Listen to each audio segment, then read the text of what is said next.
Well, emotions ran high today as Buffalo's high suspension rate came under criticism, and now the Buffalo School District is looking to make some changes. News 4 senior correspondent Rich Newberg has more on this. Rich? Jackie, about 1,000 students a month are placed on out-of-school suspensions in Buffalo.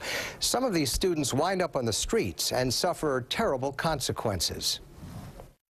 You have to carry the child, love the child. You need to know how to love. Mbaye Rama became overwhelmed by emotion, telling an advisory board evaluating the suspension policy for Buffalo schools that as many as 20 of his former African drumming students have been shot dead or sent to prison. Suspending students, sending them out on the streets, said many critics, just puts them more at risk. Our kids are dying. Our kids are being kicked out, put on the streets, and left for what? I think everyone can agree that the Buffalo Public Schools suspends too many students.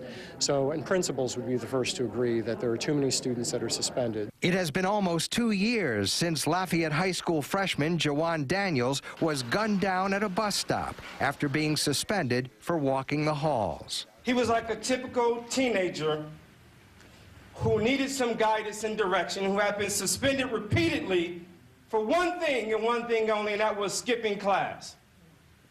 And what was his price? His life. But some also said that more needs to be done to properly deal with those who are consistently in trouble for serious misconduct. Be real. Some of these kids should be suspended.